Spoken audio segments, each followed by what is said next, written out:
So, hello everybody all over the world. I hope you're having a fine day. So, I am finally back and I am planning on doing Vlogmas, which means you're going to get 20-30 minute video. I don't know how long they're going to be, every single day till Christmas. Now,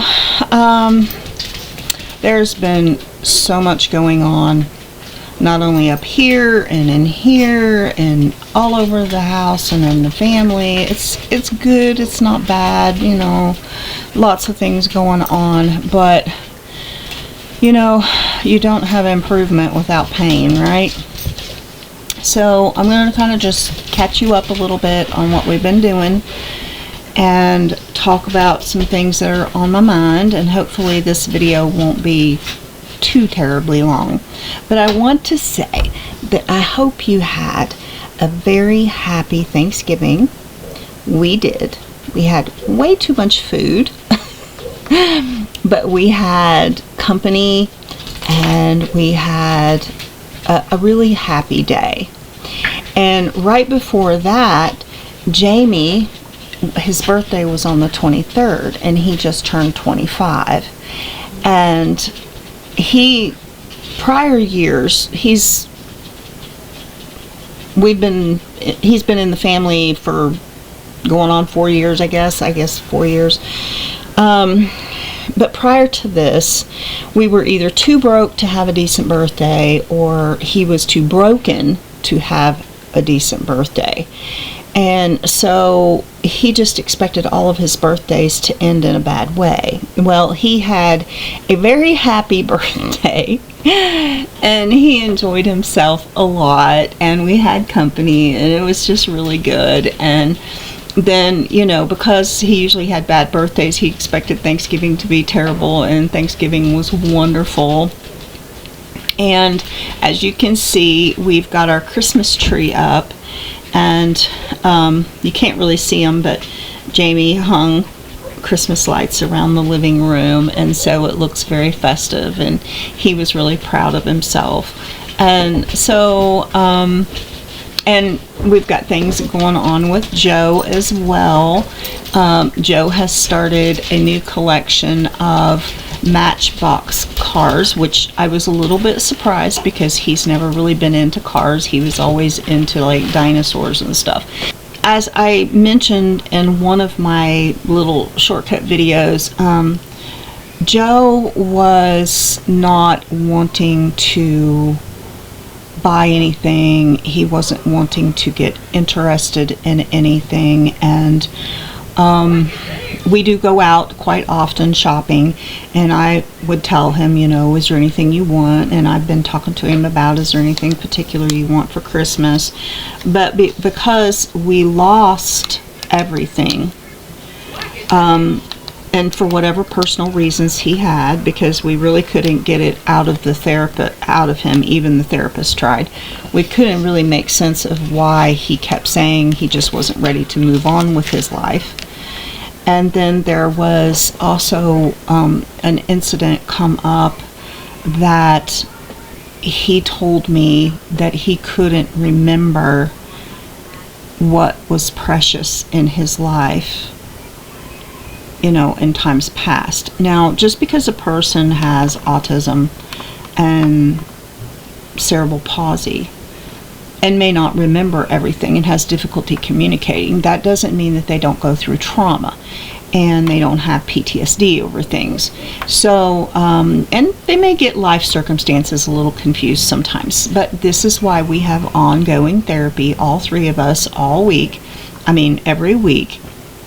But he had mentioned to me he couldn't remember what was precious to him in the past, and I asked him if he would like for me to print off some pictures, and so I did, and I've got a few pictures hanging on the wall, and we're going through pictures and helping him remember, you know, things like where we lived. And he does remember them, but he's like, he doesn't have pictures in his head to help him remember. So we're helping him with that. And he started a new collection of Matchbox cars, or whatever, all the little cars, you know. And Jamie actually got him started on that because Jamie has a collection, and they don't take them out of the boxes or anything, at least not right now. They just use push pins and arrange them on the wall. But Jamie's helping him do that. And so he's finally decided he's ready to move on with his life, which is a moment.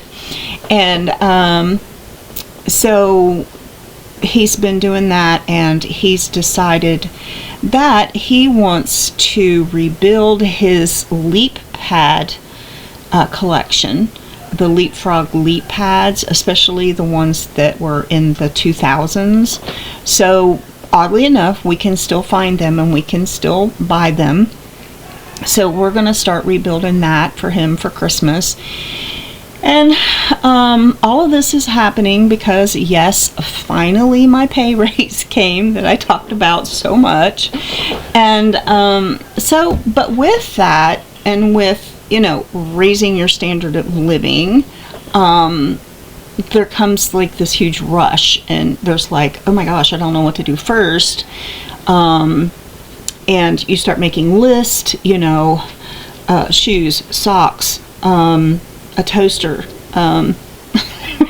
whatever. And so we have been in like this mad rush, and plus we wanted to get ready for the holidays. And yes, we still plan to move, but we have decided, because we have such an advantage where we are, we had hoped probably way too optimistically to move in about 6 or 8 months.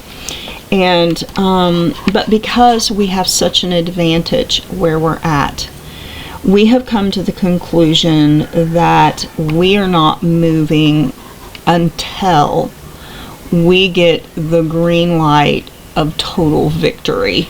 That's going to mean a whole lot of things. Upping our standard of living, increasing our ability to pay higher rent than what we do here without it breaking our financial goals. It's going to mean, you know, being able to buy a place to live.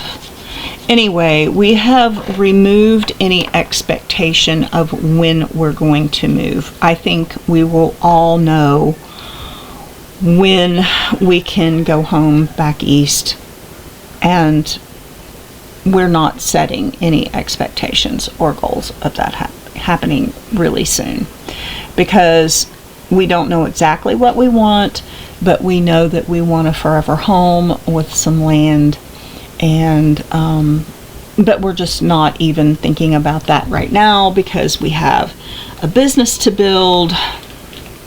We have a standard of living or a life to build.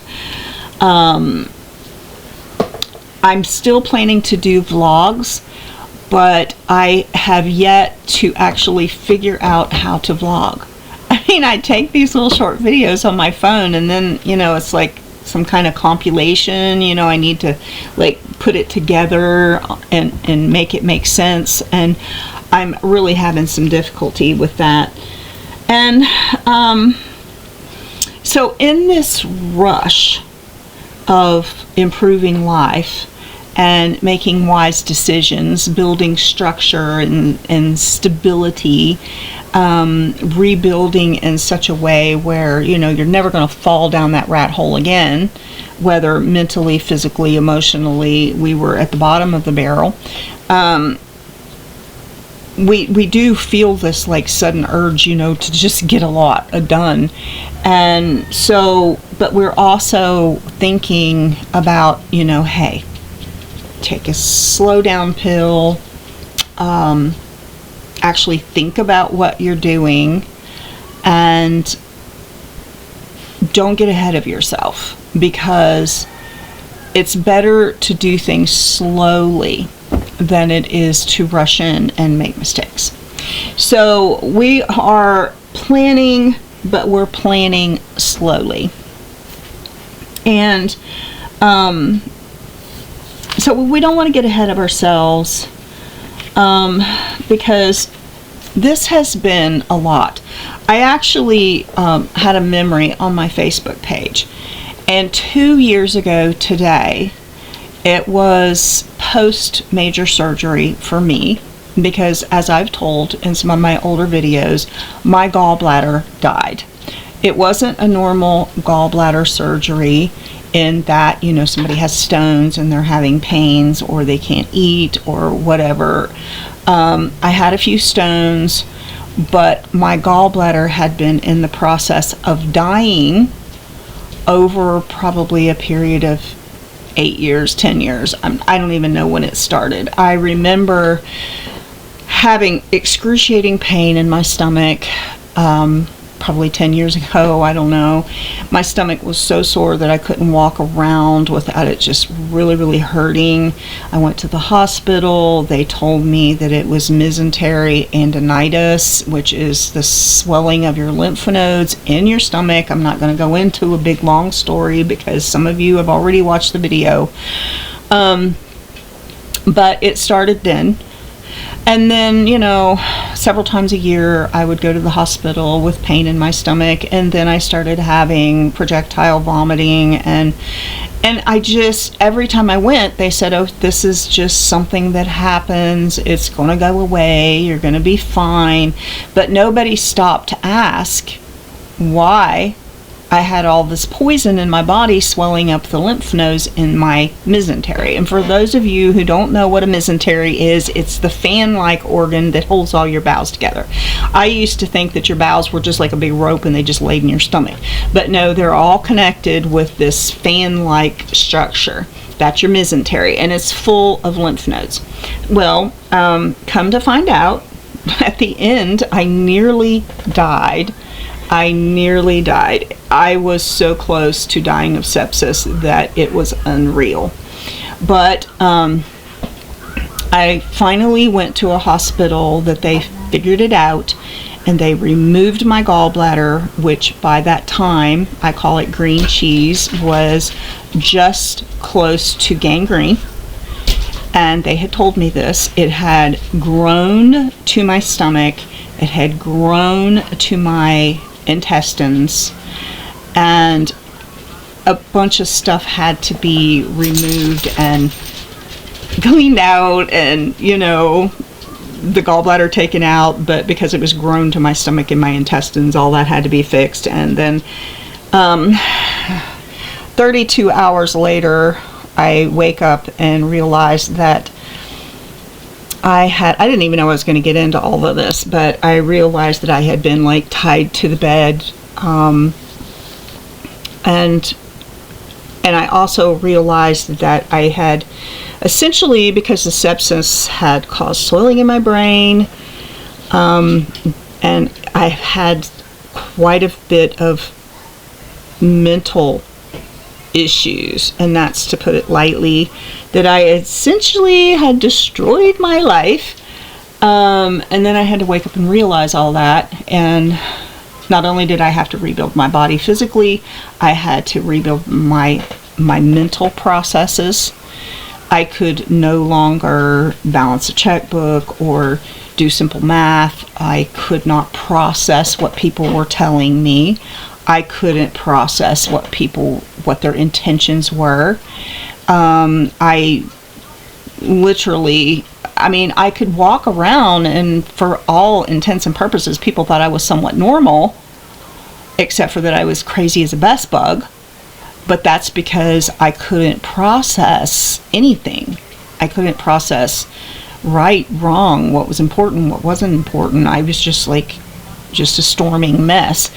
But I did get this memory. I got off on a roll there, but I got this memory on my Facebook, and 2 years ago today, just post my surgery, we had got the opportunity to spend 2 nights in a hotel, and I could actually sleep stretched out because we were homeless, living in the truck, and I had to recover from this major surgery more or less sitting up in a truck, and it was terrible.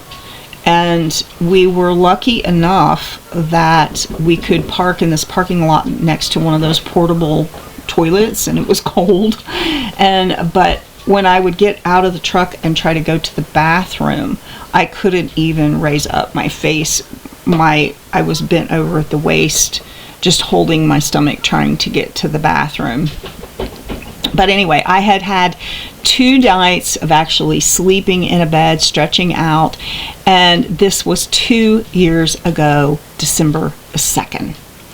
And now, I didn't know that within a month later, that actually we would be here, we would have a home of our own, however bare, stark, and shabby it was. But it was the beginning of a journey. And very soon after that, you know, we got started with the doctor, we got started with therapy, we started building our lives, and that's been 2 years ago. And it may take another 2 years before we actually get to where we want to go. But I can tell you that we are thriving and we are happy. And a lot of the emotional, mental deregulation that I had for 10 years because of the sepsis, but also because of, trauma that I had had earlier in my life. That's my phone doing the deet. So much of that has been overcome. And, I still grieve. I grieve because I failed so many people. I failed as a parent. I failed, in so many different ways because I had such little understanding. And, the future looks really bright. And no, I can't fix the past. I can't. And even 6 or 8 months ago, I was still really not in a great shape. And there's been things that have happened since then that threw me back down in the well, and I had to climb out again. But every time you climb out and you start rowing, you're just a little stronger and you're just a little better. Now, I do have to report that in all of this, the day after Thanksgiving, my 15-year-old dog, Doodle, died. And it was somewhat expected because we knew she had some tumors in her breast. But that morning she was jumping up on the couch and she wanted to be cuddled and she wanted to be loved and she was fine. That afternoon I noticed she was laying on the foot of Joseph's bed, and then I fed her. And then about, I think, 4:30 in the evening, Jamie came to me and he said, "You better come." And she was gone. And I'm not going to cry. I've cried off and on for 2 days, missing my sweet little Doodle. But she lived a long life. And while part of that life was difficult because she had to live through my issues, our family's issues, things that we went through that we shouldn't have went through had I been mentally stable. We always tried to keep them warm, fed, loved. That was really, really important. And she was with me the whole time we were homeless. She was with me through so many tears and so much pain. But I think, we can imagine all sorts of things, but I kind of imagine she knew her work was done. She had loved me. I'm not gonna cry. She had loved me through all of that.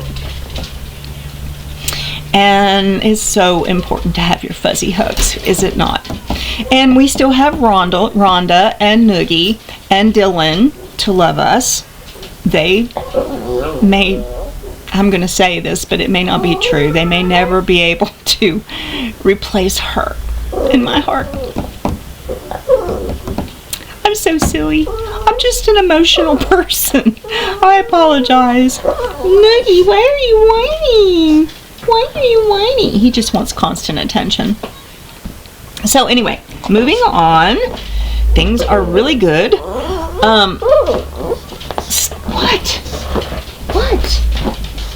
What? I'm gonna run get him some food. So, on we go.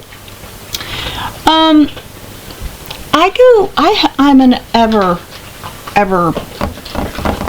knowledge-seeking person because I really wasn't taught anything as a child, and I fumbled my way, and really because I wasn't led, I got into so much trouble. And so once I realized that knowledge was the key really to everything, we can't even grow in wisdom if we don't have knowledge. So I have been a sincere seeker of knowledge. And as you know, over the past 2 years especially, psychology has been my huge thing. Understanding how I failed, how I could have done better.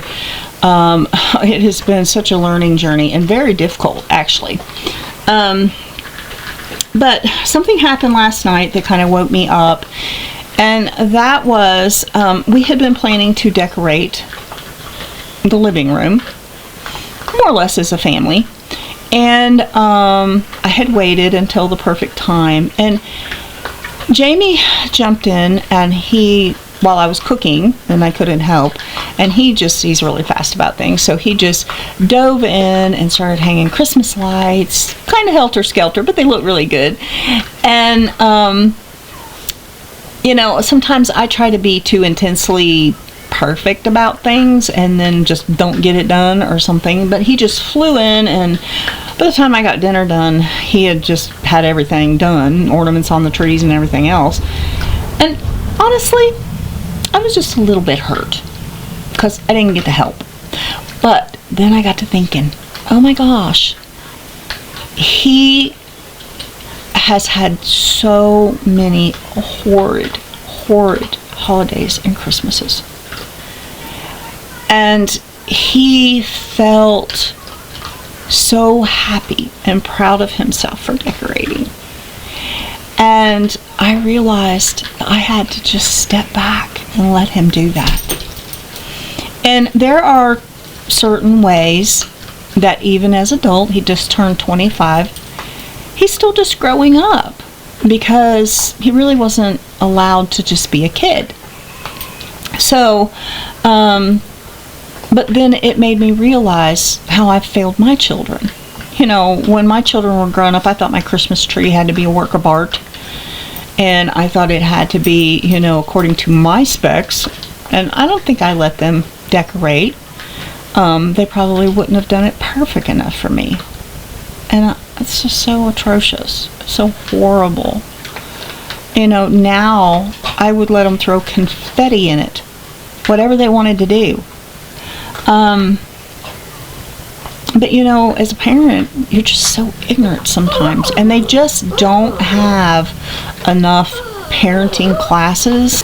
My brain never shuts down, so I was pondering all night long, and I pondered it, and this morning, sometime or other, this mantra come to me, and I posted it on Facebook, but it really set the tone for all the horrible parenting that I did, and it made me realize where I missed it all those years. So this is what you do when you have children. You love them and you feed them. In other words, you're meeting their physical needs. Then you find out what they want. What do they aspire to? How do they learn? And what are they wanting to learn? You don't have children for yourself. You have children to procreate the world with wonderful people. And it's as a parent, you're the steward of that. But you find out what they want. Then you empower them so that they can do what it is that they really want to do. And then you get the heck out of the way. If they ask for help, fine. Go give them a little bit of help. But you get the heck out of the way. And then as you watch them grow into the person they need to be, you validate them.